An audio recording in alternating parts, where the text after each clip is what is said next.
Hey guys, free pick time. All right, back with another free play. So we got a busy day coming up, guys. Lots of value out there. Two different 2-unit plays today and one going tomorrow as well. So I've given out 3 2-unit plays. 2 of them going today, 1 of them going tomorrow. Don't usually give out plays a day early unless there's excellent value and you don't want to lose the line, which we don't. So we're going to take advantage of that now. Bet the line while it's still here. So 3 2-unit plays over the next couple days, guys. I'm going to obviously emphasize people practice bankroll management, but we have a ton of value on these, and I want to walk you through a little bit of the math of it. So before we jump into that, yesterday we picked up a win, but even when we win halfway through a game, we still got to sweat. Now, what do I mean by that? All right, so we cashed the over in the game, no sweat, got it done easily, rain delay. Yeah, so we have to complete a full game in order to cash the total, and there was some question as to whether or not this game was going to resume, and it finally did, got it done, so we cashed it, but you see, even when you win the games easily, you still got to sweat them somehow.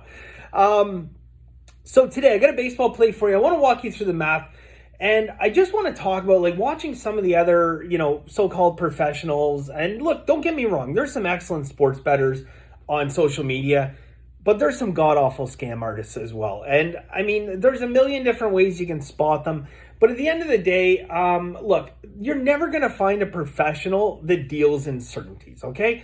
Amateurs and gamblers, they're the ones dealing in certainties. And what do I mean by certainties? Certainties are, locks or can't miss or guaranteed, or when they use unrealistic percentages, talking about how they're hitting 65, 70%, stuff that the greatest professional ever, Mr. Billy Walters, could never even come close to in his career. These are the types of things that you hear from your scam artists or your uninformed, right? The people who maybe think they're professional, but they're not. What do professionals deal in? Simple. We deal in probability and percentages. That is the world of professional sports betting, having that understanding of mathematics and probability and percentages, because we realize that nothing is 100%. And nothing is 0%. Everything lies somewhere in between. And that is the absolute beauty of sports betting, is we have to try to identify as close as we possibly can what that exact number is going to be. What percentage of the time is this team going to win? And based on that percentage, does that equal value? And that is the big question we continue to ask ourselves. But we never deal in certainty, and you'll never have a professional who has a lock or a shoe-in or the game of the year, because it just doesn't exist. These are selling gimmicks that you find from people who, funny enough, like with these services that have the lock of the year, and then a week later it's their, college football lock of the year.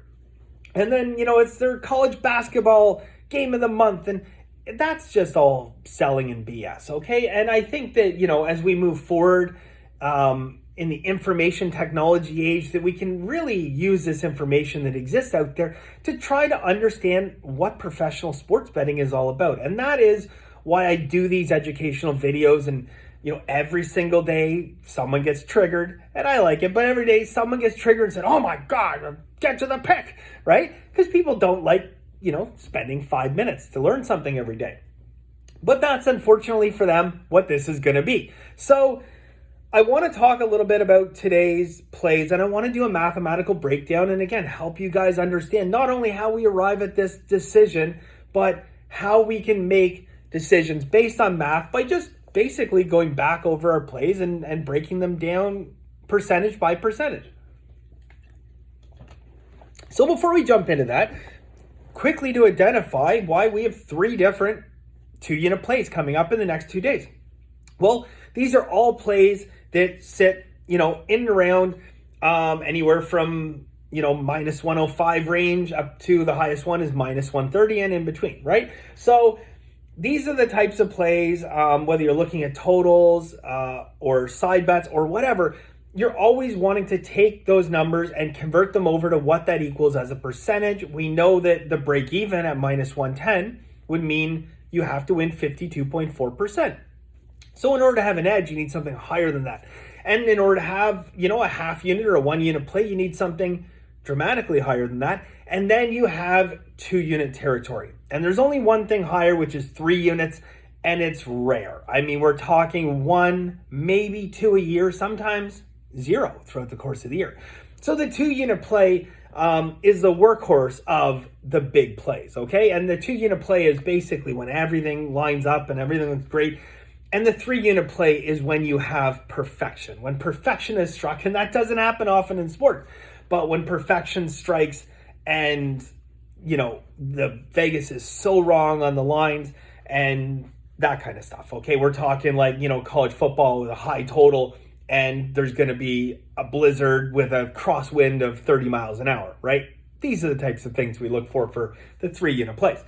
With the 2-unit plays, we want to see a consistent 60% winner or higher based on 110, okay? Now that on the surface might sound like, oh, well, all these other guys are talking about their 65% win rates, like should be able to find it, right? Surprisingly, it doesn't occur all that often in sports. But when you find an edge that is 60% or greater, you absolutely want to take advantage of that. And that's why we have those 2-unit plays. Let's jump in and let's talk about today's play. But I want to give you guys a very quick quote that just ties into what I'm talking about in terms of professionals dealing in percentages and not in certainties. And this we can give to Mr. Mark Twain. And he said, it ain't what you don't know that gets you in trouble. It's what you know for sure that just ain't so. Okay, think about that for a second. Basically what he's saying, it's not what people don't know that gets them in trouble. It's the things that they know for sure. This game can't lose. We're going to win 100%. These are the things that you see. It's a lock, blah, blah, blah, blah, blah. These are the things that get people in trouble. It's not the things they don't know. All right. So stick to percentages, forget certainties because they don't exist in sports betting, and you're going to do a lot better right off the bat. Okay. Today, guys, we are going to go with a first 5-inning play on the LA Angels minus 130. So we got to lay a little bit of juice here, but let's talk about the math and why this has a terrific amount of value. So when we're talking about the minus 130, we're talking money line, which means there's 3 possible outcomes that can occur. We can win, we can lose, and we can push. Okay? There's going to be a small percentage of time in this particular game where the game ties and we get our money back. All right? I'm expecting to see LA have a lead at 57%. That's a pretty good percentage here. At 57%, they're going to be leading at the end of 5 innings. There's a 30% chance that they're losing in this spot and a 13% chance that the game is a tie. So the only results that really matter to us over the long term are winning and losing because the tie doesn't really matter. We get our money back and we live to play another day. So we're going to look at the fact that I believe LA Angels be winning 57% of the time at the end of 5 innings, and we remove the 13% tie from the equation. And now what we're going to do is divide 57% into 87%, and we come up with a number of 65.5%. And what that ultimately means is 65.5% of the time when there is a result, either us winning or losing, we will win that bet. Okay? Again, the tie being of no consequence to us one way or the other. And if we take 65.5% and we convert that over into what a money line should be, what a true line. You hear professionals talk about true lines. What a true line should be, that true line should be minus 190, not minus 130.